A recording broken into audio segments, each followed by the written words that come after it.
উত্তরবঙ্গের বন্যা বিপর্যস্ত পরিস্থিতির 5 দিন কেটে গেল। দুর্যোগ কাটলেও কাটেনি দুর্ভোগ। আমরা কথা বলছি জলপাইগুড়ি জেলার ধূপগুড়ি ব্লকের হোগলাপাতা গ্রামের, যে গ্রামে আজ কেবলই শ্মশানের রূপ নিয়েছে। যেদিকেই নজর যায় জলঢাকা নদীর বাঁধ ভাঙনের ছবি আর জলের তলায় ভেসে যাওয়া গোটা গ্রামের ধ্বংসস্তূপের ছবি। প্রশাসন গ্রামকে 3 থেকে 4 ভাগে ভাগ করে ত্রাণ শিবির বানিয়ে কোনো ক্রমে রেখেছে।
আছি এখানে যা অবস্থা আমাদের হয়েছে, এই দেখো যে আমাদের কুকুর, আমাদের যে আবারের জন্য সবই আমাদের রক্ত, যাই হোক আমরা সবই সকালে খাওয়া দিচ্ছি, আসতেছে দেখতেছে, আমরা খুব আতঙ্কে আছি। আমরা যত তাড়াতাড়ি হয় আমরা বাড়ি ফিরতে চাই। আমাদের যে বাঁধ ভাঙছে এই বাঁধটা যাতে যত তাড়াতাড়ি করতে পারি, যত তাড়াতাড়ি করতে পারে আমাদের তত ভালো। যতক্ষণে গেলে না থাকে, জল বাড়লেই আমরা আবার ভেসে যাব।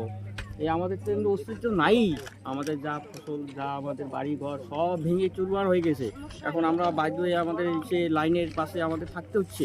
এটা অনেকটা বিপজ্জনক। তো আমাদের অনেক বিপজ্জনাতে আমরা পড়ে আছি। এই যে এদিকে গন্ডার আসতেছে, এদিকে এক বিপজ্জনা, হাতি ঢুকতেছে, এদিকে বিপজ্জনা।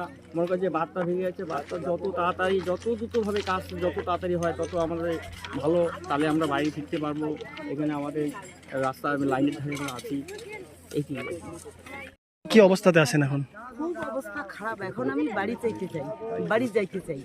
আপনি এটা ত্রাণে থাকতে যাচ্ছেন এখানে? এখানে থাকতে আর ইচ্ছা নাই। থাকা যাচ্ছে না? না, যাচ্ছে না। বাড়ির ঘরে তো কিছুই নাই, কিভাবে থাকবেন? ঘর তো কিছুই নাই, নদী। তাহলে কিভাবে থাকবেন ওখানে গিয়ে? এখানে কিভাবে থাকবো? বানটা বাঁধলে, আস্থা ঘাটা না বাঁধলে কি করি বাড়িটা যাই? মানে আপনারা এই ত্রাণের সামগ্রী, জল, খাবার এসবের থেকে আপনার বাড়ি যেতে যাচ্ছেন? হ্যাঁ, বাড়ি যেতে চাই, বাড়ি।